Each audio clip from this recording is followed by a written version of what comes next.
दोस्तों, भारतीय जनता पार्टी के दो दिग्गज यानी नरेंद्र मोदी और नितिन गडकरी दोनों आरएसएस की पाठशाला से निकले। दोनों ने देश की सियासत में अपनी जगह बनाई। फिर भी इनके बीच की तल्खी की खबरें बार बार सुर्खियां बनती हैं। क्या ये दोनों एक दूसरे के विरोधी हैं? ये सवाल बार बार उठता है। क्यों नहीं बन पाती इनकी जोड़ी, ये पूछा जाता है। आखिर क्या सोच रखते हैं ये दोनों? आरएसएस का भरोसा किस पर ज्यादा है? दोस्तों, कहानी की शुरुआत होती है आरएसएस के नागपुर मुख्यालय से, जहां नितिन गडकरी और नरेंद्र मोदी दोनों युवा स्वयंसेवक के रूप में संगठन की विचारधारा को आत्मसात कर रहे थे। गडकरी को आरएसएस के दिग्गज दिलीप देवधर और मोहन भागवत ने तराशा, वहीं मोदी को मधुकर राव भागवत और बाद में लालकृष्ण आडवाणी ने पंख दिए। दोनों की राहें अलग थी। मोदी गुजरात में अपनी करिश्माई छवि बना रहे थे, तो गडकरी महाराष्ट्र में स्वदेशी और व्यावहारिकता का झंडा बुलंद कर रहे थे। गडकरी की बेबाकी और समावेशी शैली अटल बिहारी वाजपेयी की याद दिलाती थी, जबकि मोदी की केंद्रीकृत और हिंदुत्व प्रधान सोच ने उन्हें जन नेता बनाया। दोस्तों, 2009 में आरएसएस ने गडकरी पर भरोसा जताया और उन्हें बीजेपी का राष्ट्रीय अध्यक्ष बनाया।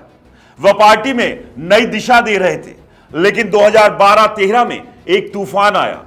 गडकरी के पूर्ति समूह पर भ्रष्टाचार के आरोप लगे। आरएसएस के विचारक एमजी वेदा ने लिखा कि यह साजिश गुजरात से शुरू हुई।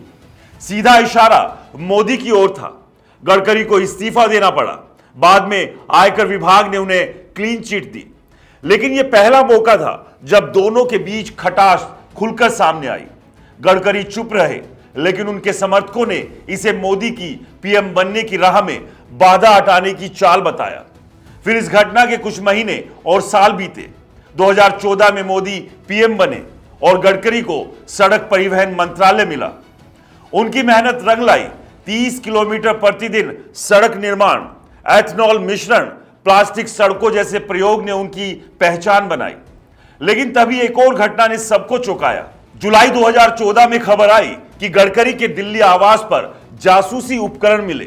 कुछ ने इसे विदेशी साजिश कहा, तो कुछ ने बीजेपी के आंतरिक खेल से जोड़ा।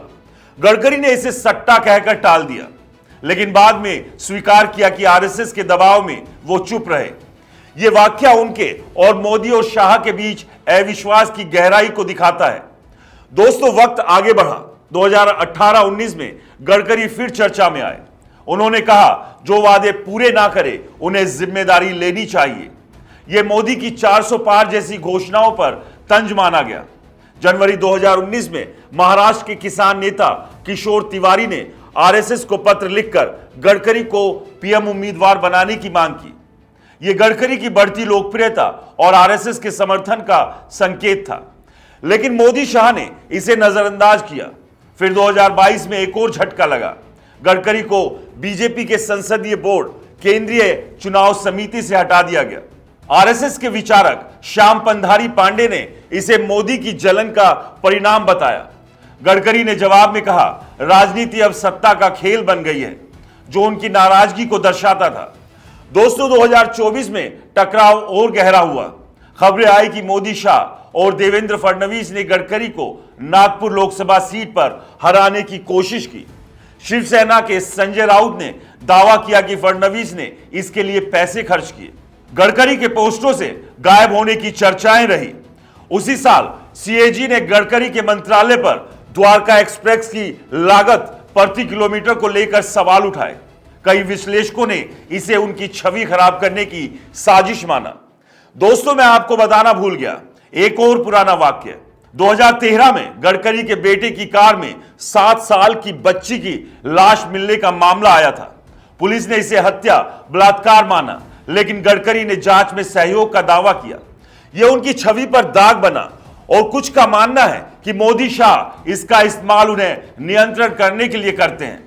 हालांकि यह मामला कितना सही था, कितना गलत था, मैं पूरी तरह से नहीं कह सकता। खैर, तो अब आप क्या कहेंगे? क्या गडकरी और मोदी वाकई विरोधी है? दोस्तों, खुला टकराव तो नहीं है, लेकिन तनाव साफ है। गडकरी की सोच स्वदेशी, ग्रामीण विकास और समावेशिता पर टिकी है।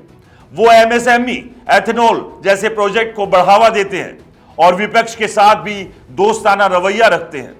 दूसरी ओर मोदी की शैली केंद्रीयकृत है। हिंदुत्व, मेगा प्रोजेक्ट्स जैसे बुलेट ट्रेन और मोदी की गारंटी उनकी पहचान है। गडकरी आरएसएस की सामूहिकता को अपनाते हैं, जबकि मोदी व्यक्तिगत ब्रांडिंग पर जोर देते हैं। और शायद इसलिए आरएसएस का भरोसा गडकरी पर ज्यादा दिखता है। उनकी स्वच्छ छवि, नागपुर से नजदीकी और स्वदेशी पर जोर आरएसएस के मूल्यों से मेल खाता है। लेकिन अभी मोदी की ताकतवर छवि और लोकप्रियता उन्हें आरएसएस के लिए अपरिहार्य बनाती है। 2024 में बीजेपी को पूर्ण बहुमत नहीं मिला और आरएसएस प्रमुख मोहन भागवत ने अहंकार पर टिप्पणी की। यह संकेत था कि गडकरी जैसे नेता भविष्य में विकल्प हो सकते हैं। अब यह कहानी साफ करती है कि गडकरी और मोदी की राहें अलग है। एक तरफ मोदी शाह की जोड़ी जो सत्ता को कसकर थामे है, दूसरी तरफ गडकरी जिनकी बेबाकी और आरएसएस का साथ उन्हें मजबूत बनाता है। सवाल ये कि क्या गडकरी कभी खुलकर सामने आएंगे या आरएसएस की लंबी रणनीति में वो इंतजार करेंगे? इस सियासत का अगला चैप्टर क्या होगा और दोनों नेताओं को लेकर आपकी राय क्या है? हमें जरूर बताएं। नमस्कार।